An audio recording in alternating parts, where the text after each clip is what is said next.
Hi guys, welcome back to our YouTube channel. In this video, I'll show you how to fix Cloud not working.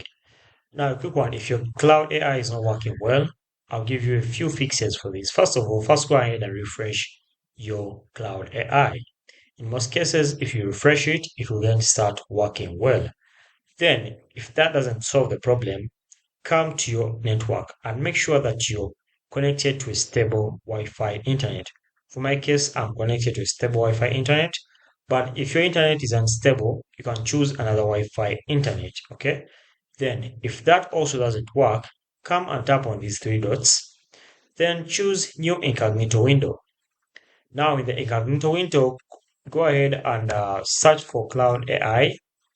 Once you search for Cloud AI, it will then open up Cloud AI. And trust me, in this incognito window, it will then work properly. So, apart from those few fixes, I'm sure if you try all of them, one of them will have solved your problem promptly. Okay, so thanks for watching, guys. Like and subscribe.